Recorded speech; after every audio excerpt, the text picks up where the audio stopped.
You stupid knocker! The racial slur explodes from billionaire CEO Charles Blackstone's mouth like a gunshot in the Ritz-Carlton ballroom, where 200 millionaires freeze with champagne glasses halfway to their lips. The black waitress on her knees before him, Naomi Washington, 26, earning $15 an hour, doesn't flinch as Dom Perignon drips from his $50,000 Armani suit onto her uniform. Instead, she looks up at the man worth $5 billion with an expression that shouldn't exist on the face of someone he's just humiliated. Pity, mixed with something far more dangerous. What Charles Blackstone doesn't know, what his rage blinds him from seeing, is that the silver-haired gentleman in the corner, William Sterling, the man holding the pen to a $2 billion deal, has just set down his whiskey glass with the careful precision of someone making a life-altering decision. The billionaire CEO has no idea he's just committed financial suicide in front of the one person who matters most. In exactly 24 hours, those 5 words will cost him everything: his company, his fortune, his future. But how? How could a waitress he considers worthless destroy an empire built over decades? The answer is already in motion, hidden in plain sight. 6 months earlier, Naomi Washington had walked through the gilded doors of the Ritz-Carlton Manhattan with hands that trembled, not from fear, but from hunger.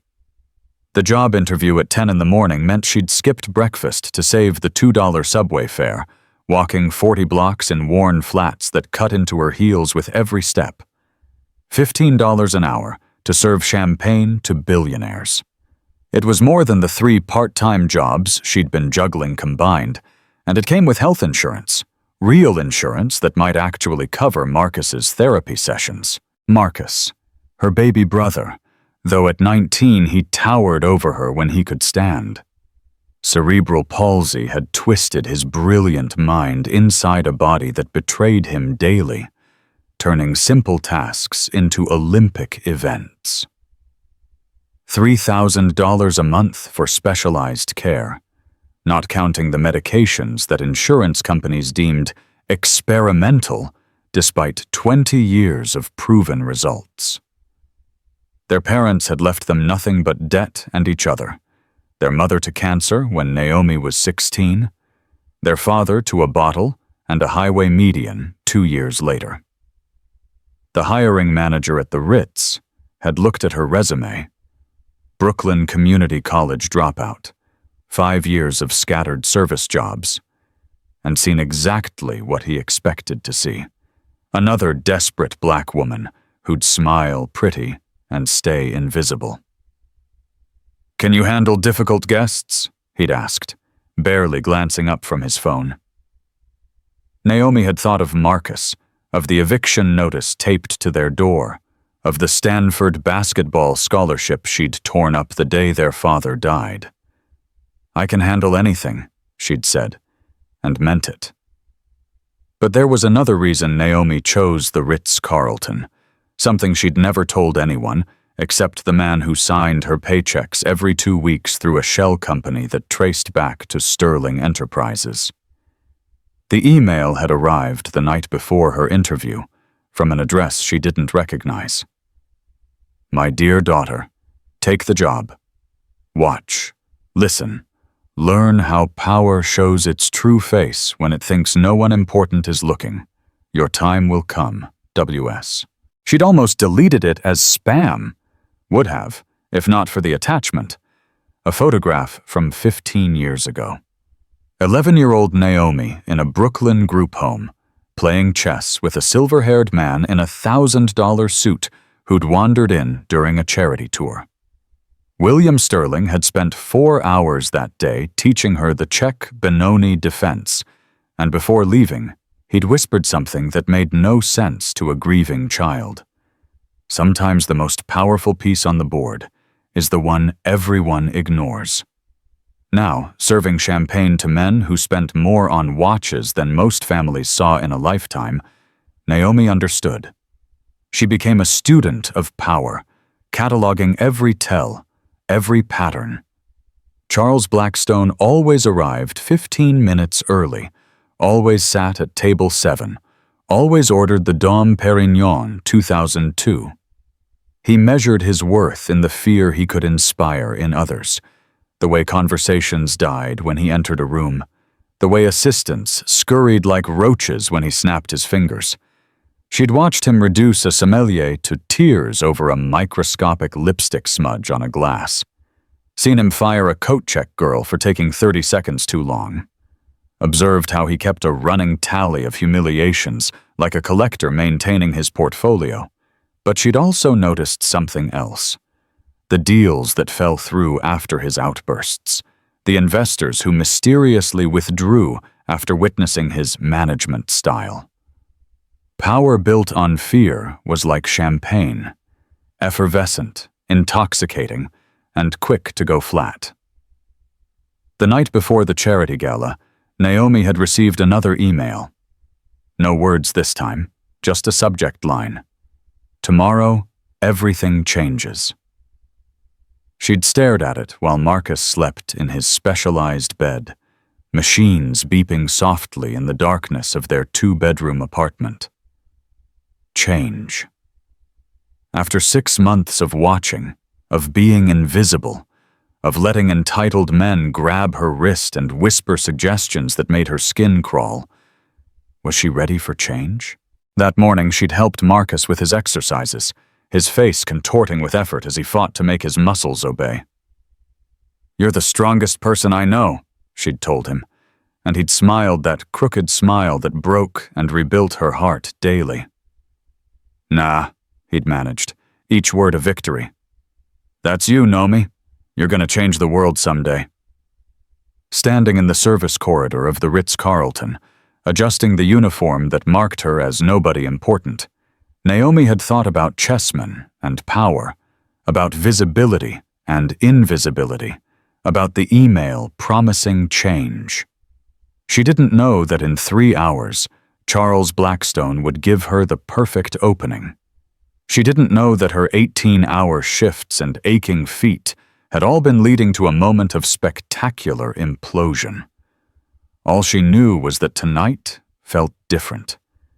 The air itself seemed charged with possibility, the way it does before lightning strikes.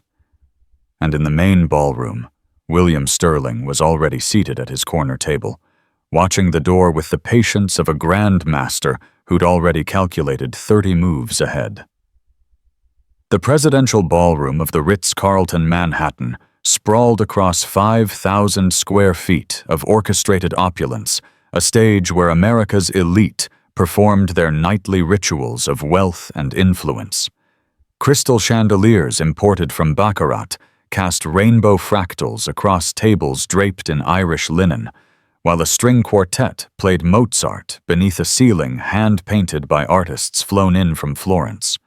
The $2 million Persian rug beneath their feet had once graced a Shah's palace. Now it caught champagne drops from glasses that cost more than most Americans' monthly rent.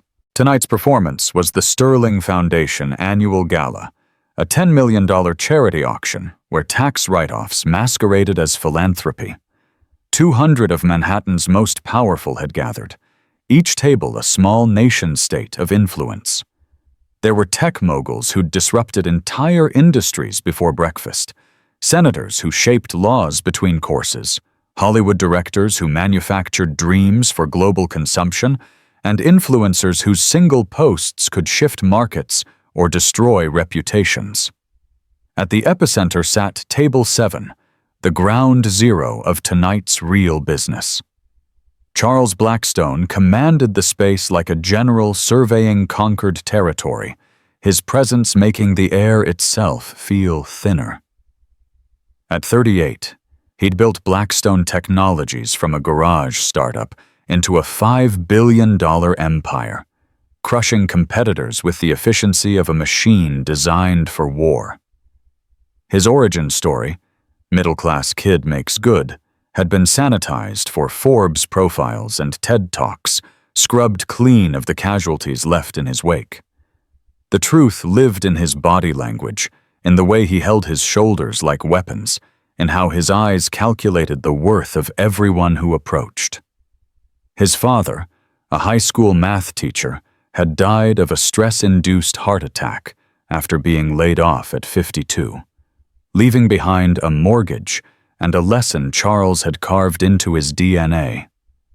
Kindness was weakness, and weakness was death.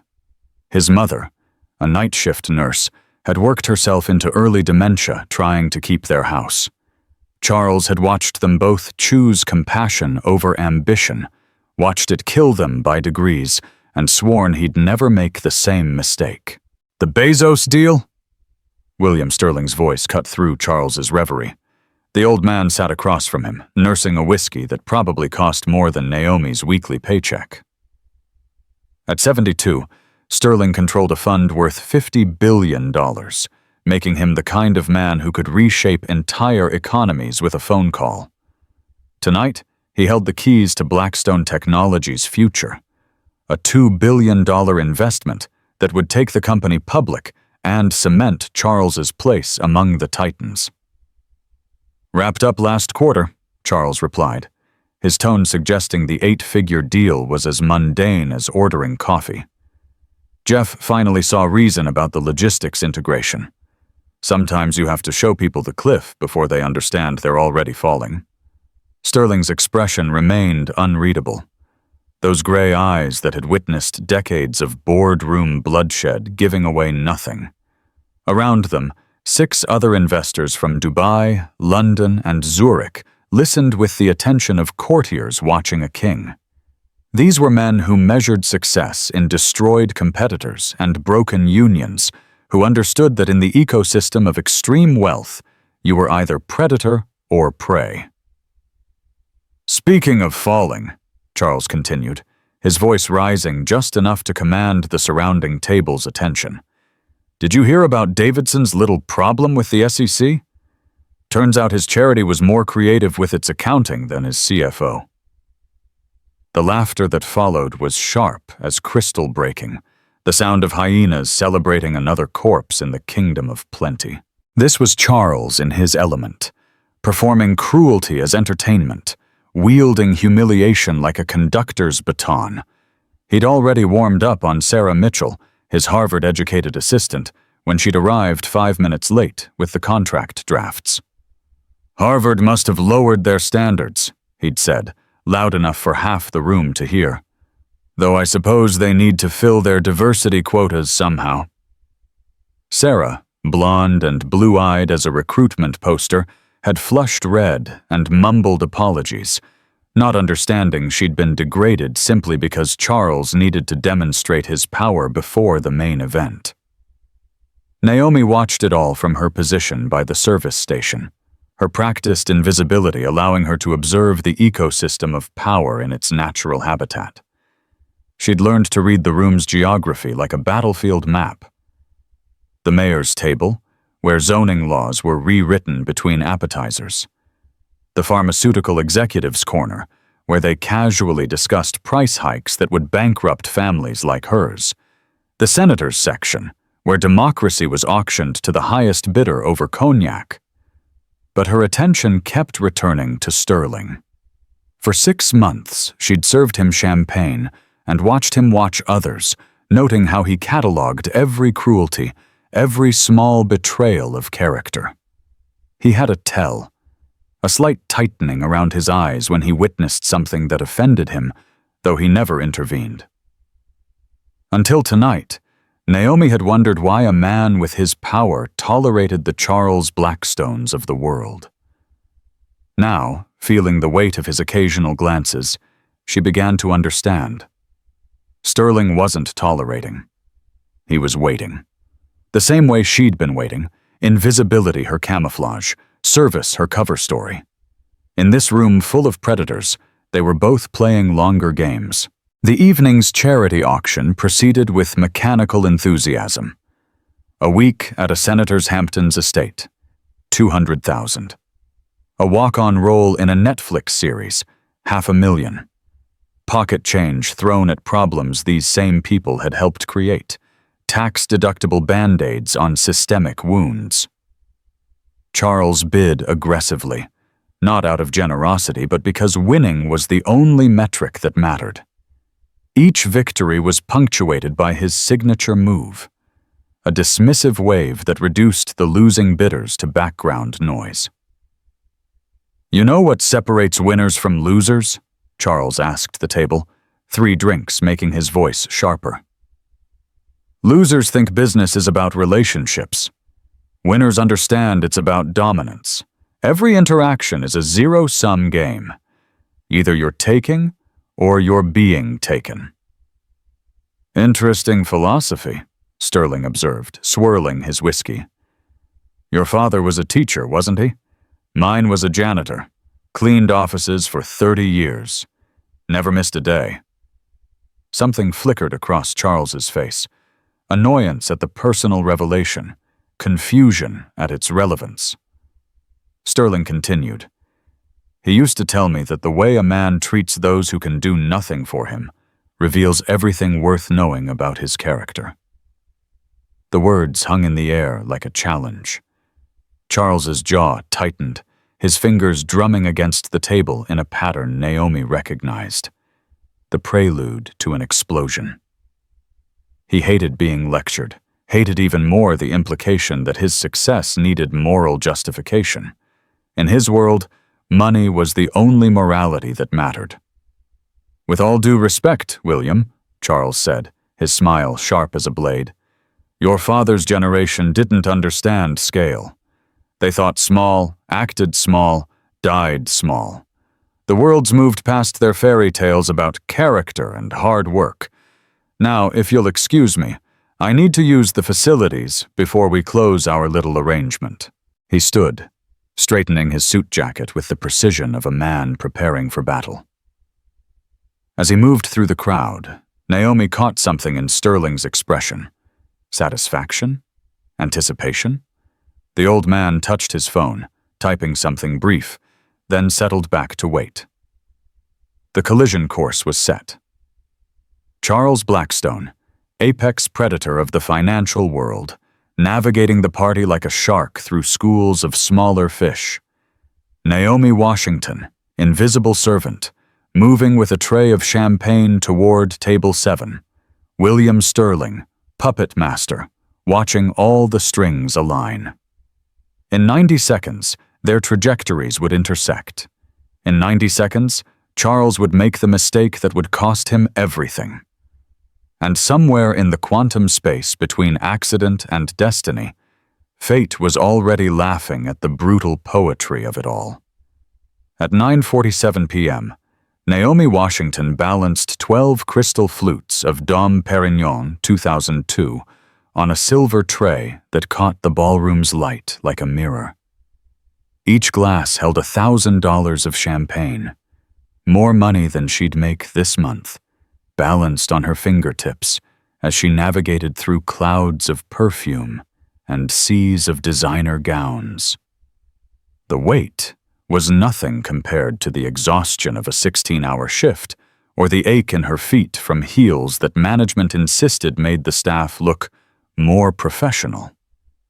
She moved toward table 7 with the practiced grace of someone who'd learned to be both visible and invisible, present enough to serve, absent enough to be forgotten.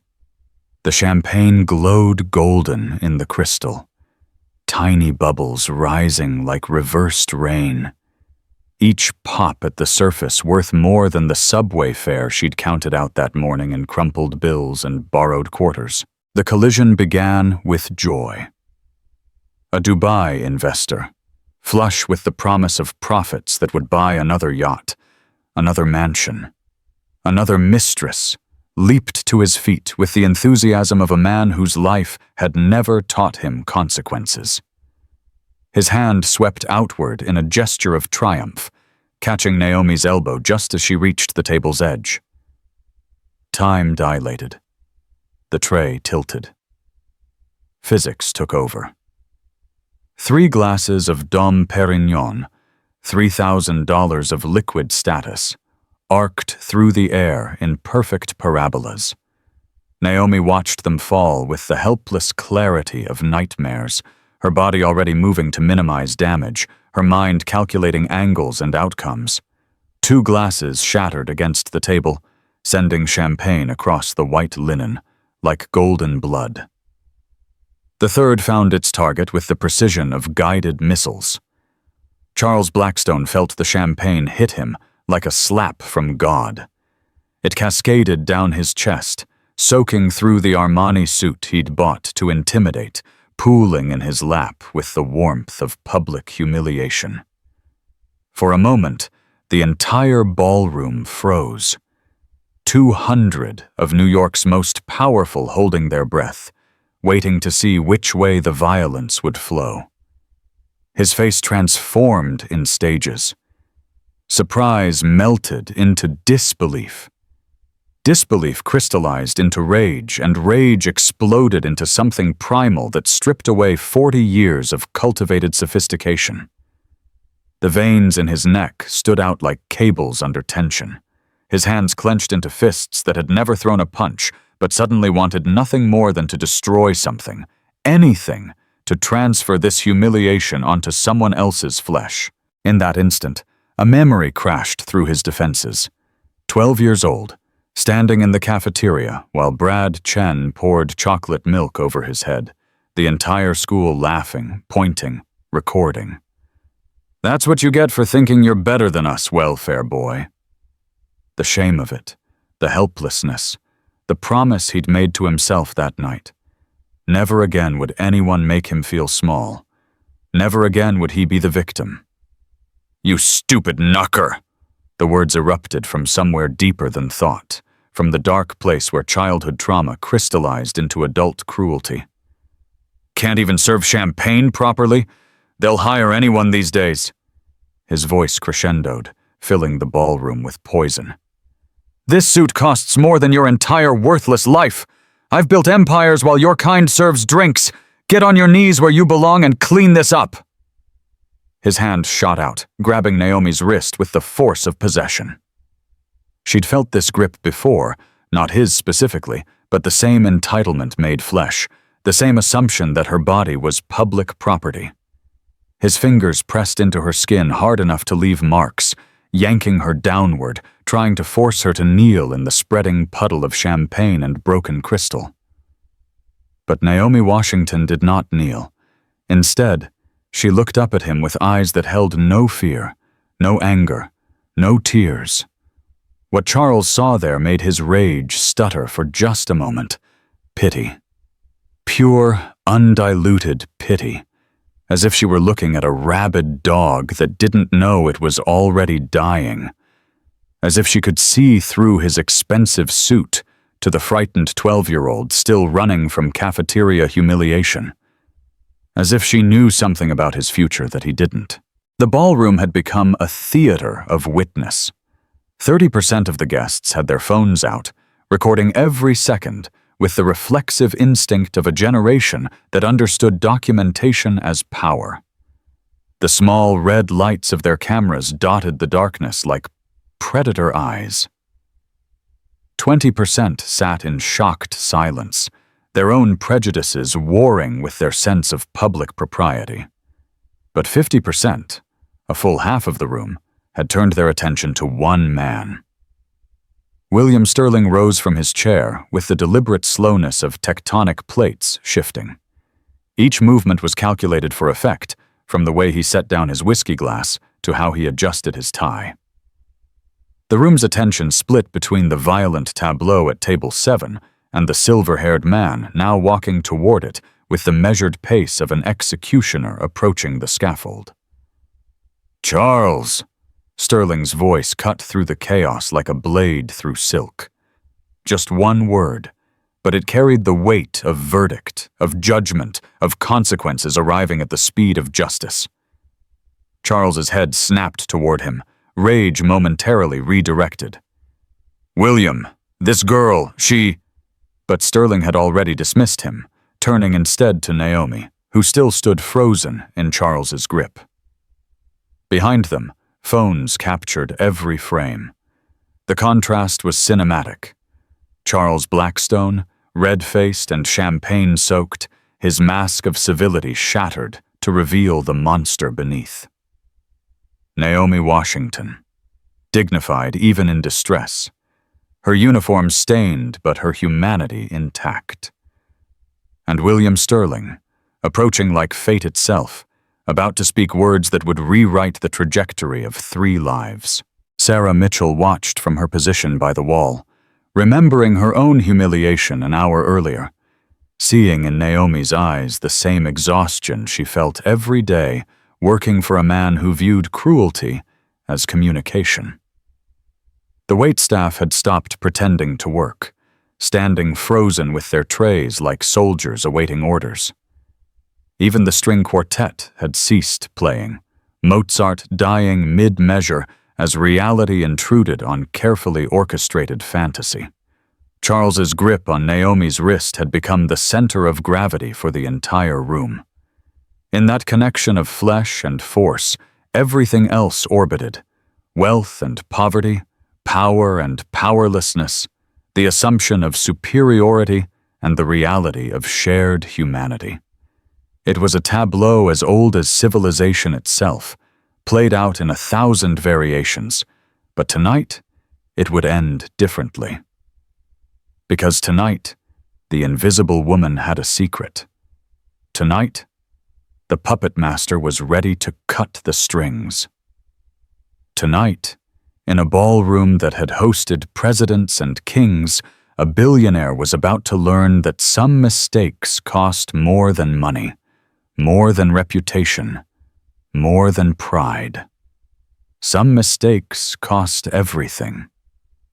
Sterling reached them, his presence making Charles instinctively release Naomi's wrist. She stepped back, rubbing the red marks his fingers had left, still watching him with that unbearable pity. The old man positioned himself between them, his body language shifting the entire dynamic of power in the room.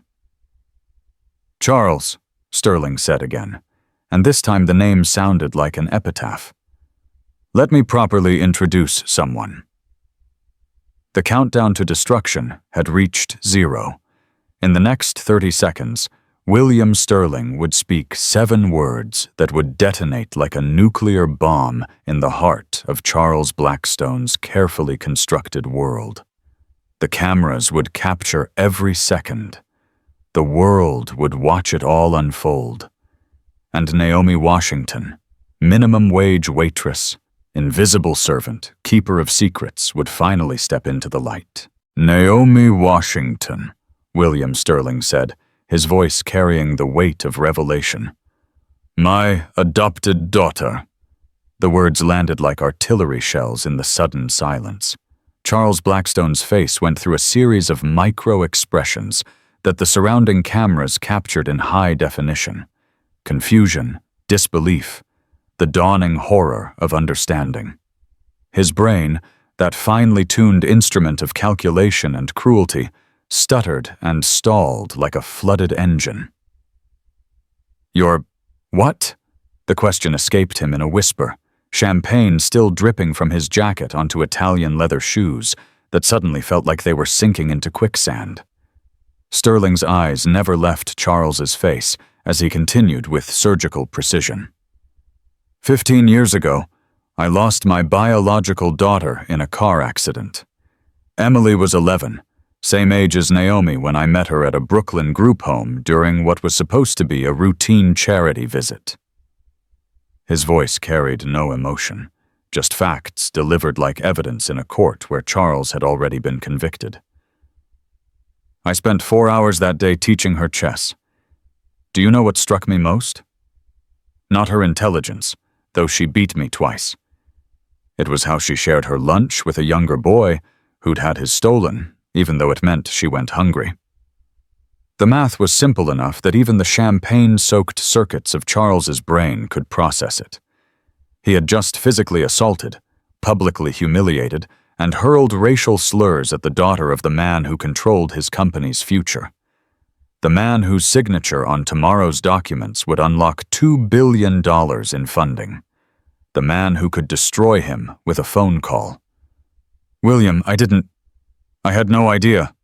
Charles's voice had lost all its commanding resonance, reduced to the pleading tone of that 12-year-old boy in the cafeteria.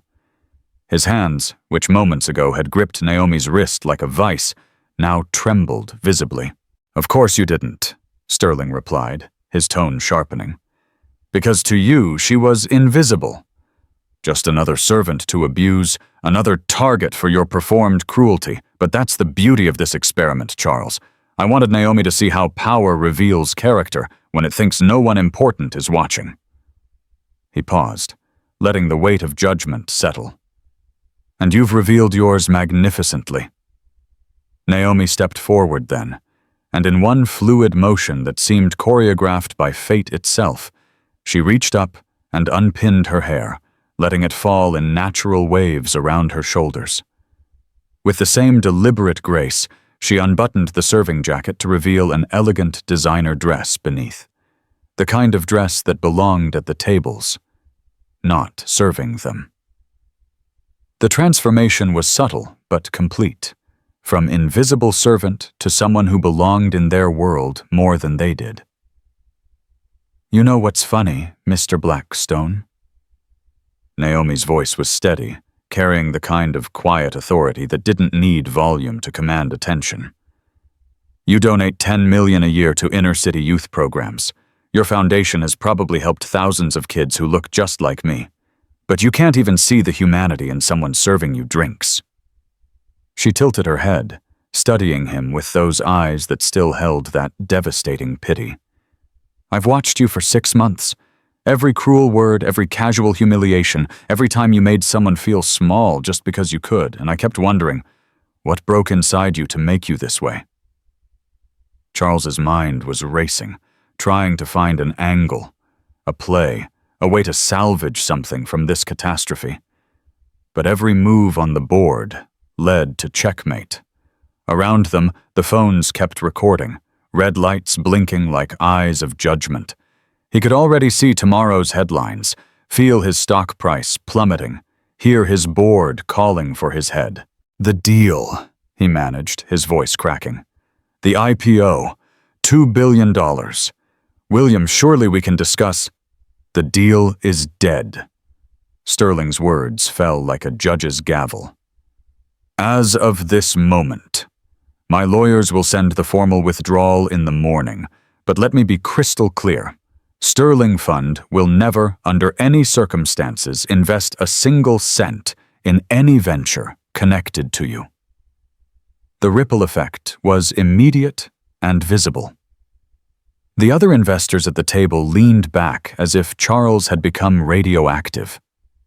The Dubai contingent exchanged glances that spoke volumes about their own sudden recalculations.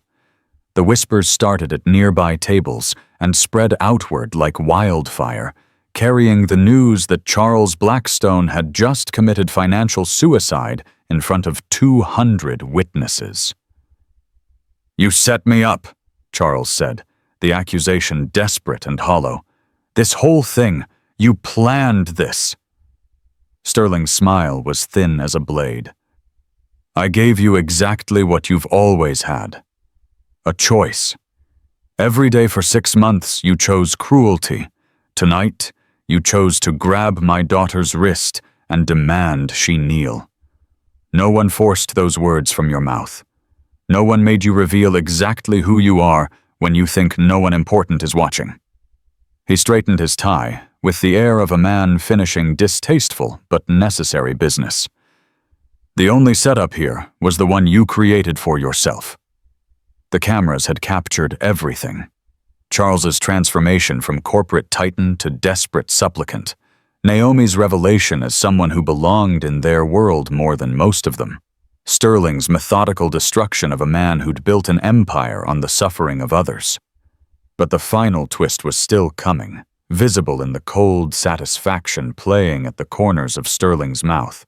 "Oh, and Charles?" Sterling added, as if remembering a minor detail. "That champagne you're wearing? It's from my personal collection, the 2002 Dom Pérignon Rosé Richard Geoffroy edition. $20,000 a bottle. Consider it my parting gift, the most expensive drink you'll ever wear, and the last thing my money will ever buy you." The laughter that rippled through the room wasn't kind. It was the sound of hyenas recognizing that the alpha had fallen, that the pecking order was reshuffling, that blood was in the water, and everyone wanted their bite. Charles Blackstone stood there, champagne-soaked and destroyed, finally understanding that in the chess game of power, he'd never been the king. He'd always been a pawn, and Naomi Washington, the invisible waitress, the woman he'd tried to force to her knees, had just swept him off the board. By 10:15 p.m., the first video had already garnered 50,000 views. Blackstone. Racist began trending locally as guests uploaded their footage before the valet even brought their cars. The New York social media ecosystem, always hungry for the mighty fallen, devoured the content with algorithmic efficiency. Charles Blackstone, still standing in his champagne-soaked suit, watched his destruction proliferate across screens throughout the ballroom as guests openly scrolled through their feeds, no longer pretending politeness. "Sir, perhaps we should—" Sarah Mitchell appeared at his elbow, her earlier humiliation forgotten in the face of this greater catastrophe. But Charles wasn't listening. He was watching a future he'd spent 20 years building dissolve in real time, measured in retweets and angry comments. By midnight, the video had crossed 1 million views. The headline variations multiplied like a virus. Billionaire CEO's racist meltdown. Tech titans Tubabi bigotry. The waitress who destroyed a Fortune 500 CEO. News outlets began reaching out to witnesses. 3 separate guests had captured the full exchange in 4K clarity, including Charles's hand gripping Naomi's wrist, his face contorted with rage, the racial slur that would echo through his nightmares. At 3:47 a.m., Charles sat in his home office, hitting refresh on his phone with the compulsion of a gambler pulling slot machine levers. Each update brought fresh catastrophe. The Dubai investors had released a statement. "We do not conduct business with individuals who demonstrate such deplorable values." The London consortium's withdrawal was more surgical. "After reviewing tonight's events, we've determined that Blackstone Technologies represents an unacceptable reputational risk."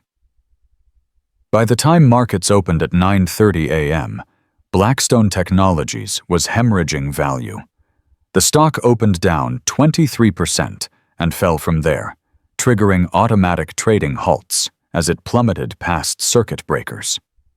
Charles watched from his office, unshaven and still wearing yesterday's ruined shirt, as 20 years of work evaporated into digital smoke. The board called an emergency meeting for 2 p.m. Charles knew what was coming, had seen it happen to others who'd committed lesser sins. They arrived like pallbearers, these men and women who'd praised his ruthlessness when it made them money. Now that same ruthlessness had become a liability, and corporations had no loyalty except to their stock price. "Charles, you have to understand our position." Harrison, the lead director, couldn't meet his eyes. "The institutional investors are threatening to pull out entirely. Microsoft is reconsidering all contracts. The talent exodus has already begun. 3 VPs resigned this morning." "Over one incident?" Charles's voice was hoarse from a sleepless night spent leaving voicemails that went unreturned. One moment." Harrison's diplomatic mask slipped. "Charles, you assaulted a woman. On camera, while shouting racial slurs, at a charity event. The woman turned out to be William Sterling's daughter, Sterling, who controls more capital than some countries' GDP. This isn't an incident. It's corporate Chernobyl. The vote was 11-1. The only dissent came from Charles himself, a futile gesture that only emphasized his isolation. Security escorted him from the building he'd entered that morning as CEO, past employees who avoided eye contact, and reporters who shouted questions like accusations. Over the following days, the dominoes fell with mechanical precision. 17 major clients terminated contracts, citing values misalignment. The company's diversity committee resigned en masse. 3 class action lawsuits materialized, alleging systemic discrimination. Suddenly, every employee Charles had ever berated felt empowered to speak. His personal attorneys, sensing which way the wind was blowing, recommended he prepare for significant settlements. Meanwhile, at Sterling Fund headquarters, Naomi Washington walked through halls she'd visited in secret for years, now openly acknowledged as William Sterling's daughter and newest director of corporate ethics and investment strategy. Her first act was to implement the Humanity Clause. Any company seeking Sterling funding would undergo a comprehensive culture assessment, including anonymous employee interviews about executive behavior. Some will call it radical, she told the assembled partners, wearing a suit that cost more than her old monthly salary.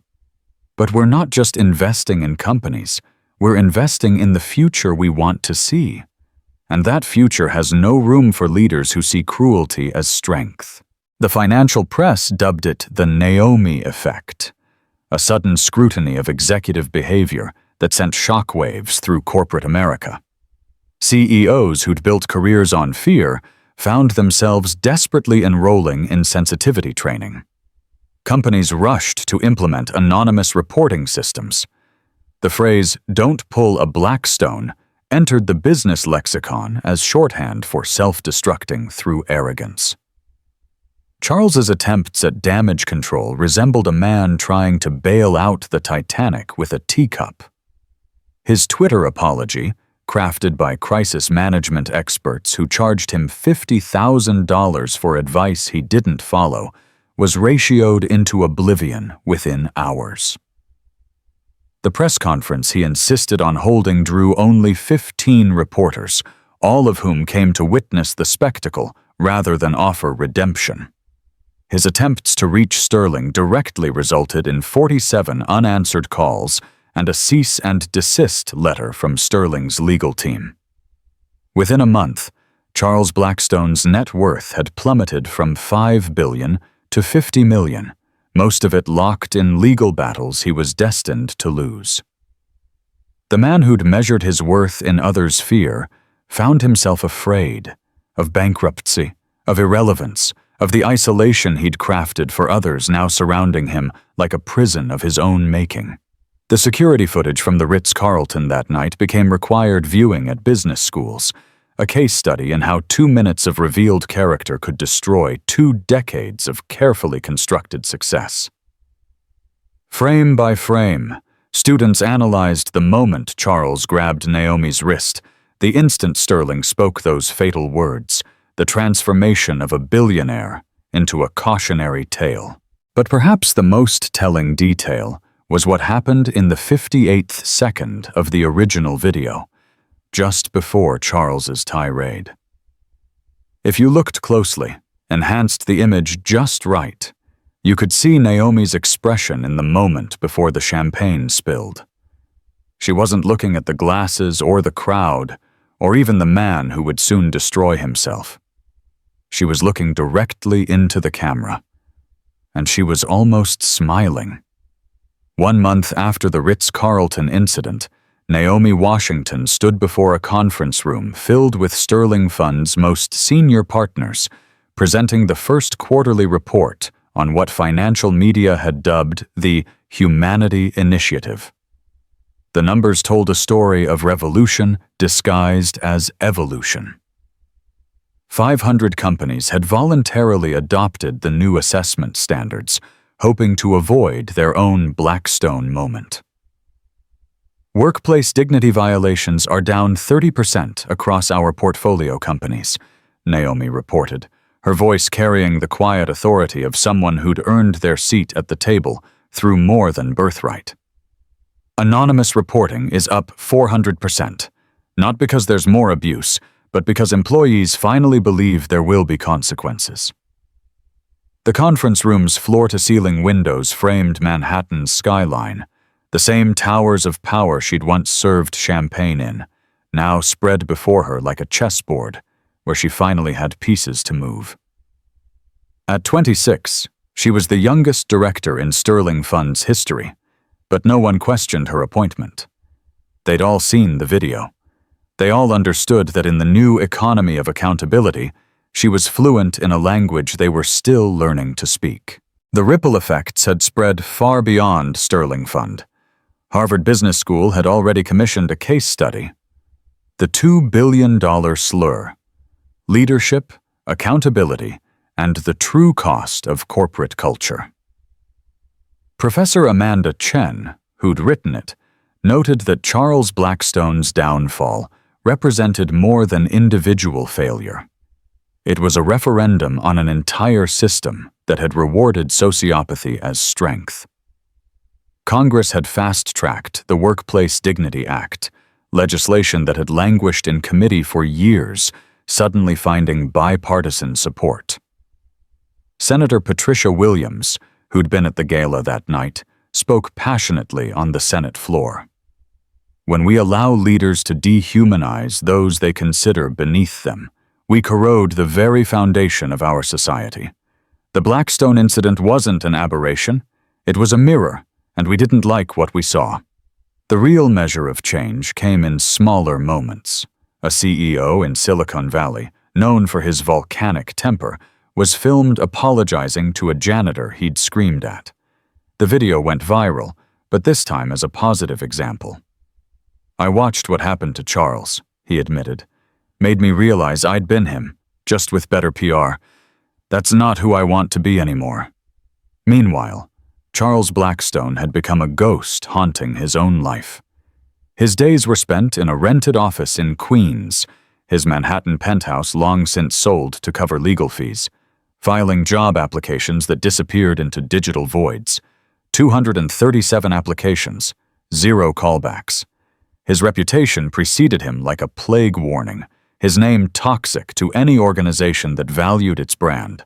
The irony wasn't lost on him as he sat in a community college classroom, teaching ethical leadership in modern business for $45,000 a year, less than he used to spend on a watch. His students, mostly working adults trying to better themselves, didn't recognize him at first. When they eventually Googled their instructor and discovered his history, the classroom became a living laboratory in redemption and skepticism. "I spent 38 years believing that power meant making others feel powerless," he told them during one late evening session, fluorescent lights humming overhead. "I measured my worth in fear, counted my victories in humiliations. It took losing everything to understand that I'd never had anything worth keeping." Some students walked out, others stayed to challenge him, to probe whether his transformation was genuine or performed. Charles answered every question, accepted every accusation, understanding that this purgatory of accountability was the only path forward. When one student, a black woman named Denise, who worked 2 jobs while raising 3 kids, asked him why she should believe anything he said, he had no easy answer. "You shouldn't," he admitted. "Trust is earned through consistent action over time. All I can do is show up, do the work, and hope that someday my actions might speak louder than my worst moment." The Naomi effect had evolved beyond corporate governance into a cultural touchstone. Pull a Blackstone had entered everyday vocabulary, but so had do a Naomi, standing up to power with dignity intact. The original video had been viewed over 1 billion times, analyzed in sociology courses, dissected in ethics seminars, memed and remixed until it became less about the individuals involved and more about what it represented. William Sterling, in a rare public appearance at the Fortune Global Forum, reflected on the night that changed everything. "People ask if I planned it," he said, his voice carrying the weight of 7 decades in business. "The truth is simpler and more complex. I gave my daughter a job serving champagne to billionaires because I wanted her to see how power behaves when it thinks no one important is watching. What happened that night wasn't orchestrated. It was inevitable. Charles Blackstone wasn't unique. He was typical. That's why it resonated." The audience, CEOs and founders, titans and disruptors, shifted uncomfortably in their seats. How many of them had their own Charles Blackstone moments buried in the past? How many were one viral video away from destruction? At her desk, high above Manhattan, Naomi reviewed the latest batch of funding applications. Each company's culture report lay beside its financials, weighted equally in the evaluation. She thought of Marcus, who'd finally received proper care thanks to her new salary, now working part-time as a peer counselor for other young people with disabilities. She thought of all the invisible people still serving champagne to those who saw them as furniture. Her assistant knocked, Sarah Mitchell, who'd left Blackstone Technologies to join Sterling Fund, drawn by the promise of working somewhere that valued humanity alongside profitability. "The 3 o'clock is here," Sarah announced. "The rehabilitation program applicants." Naomi smiled. Today she would interview former executives who'd lost everything through their own cruelty, now seeking funding for programs to help others avoid their mistakes. It was ambitious, probably naive, certainly controversial, but change always was. 5 years later, Naomi Washington stood at the podium of the United Nations Global Compact, addressing an audience of world leaders and Fortune 500 CEOs. At 31, she had become the youngest black female billionaire in history, but the title that mattered more was the one on the conference program: Architect of the New Capitalism. 5 years ago, she began, her voice carrying across the assembly hall, I was on my knees in spilled champagne while a billionaire called me worthless. Today, that moment has been viewed 2 billion times, studied in 1,000 classrooms, and sparked reforms in 50 countries. But this isn't a story about revenge or even justice. It's about the price we pay, all of us, when we forget that power without humanity is just tyranny in a better suit. The statistics on the screen behind her told the story in numbers. Workplace discrimination lawsuits down 73% globally. 50,000 companies now operating under humanity standards. Employee satisfaction at historic highs. Productivity, surprisingly, up across all sectors.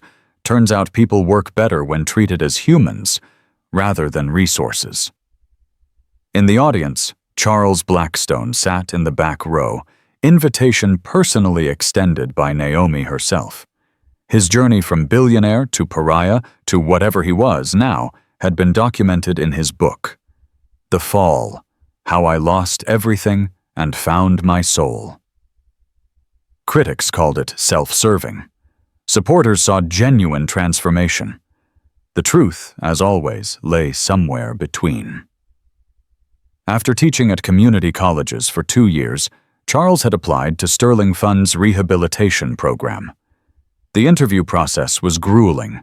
6 months of psychological evaluation, community service verification, and most challenging face-to-face meetings with people he'd hurt during his reign of corporate terror. Sarah Mitchell had been one of his references, a forgiveness that still stunned him. Now he served as director of the Second Chances Initiative, helping former executives who'd destroyed their careers through cruelty find paths to redemption. His office, a modest space in Sterling Fund's building, bore no resemblance to his former corporate palace. The only decoration was a framed photo from the Ritz-Carlton that night, a reminder of the moment everything changed.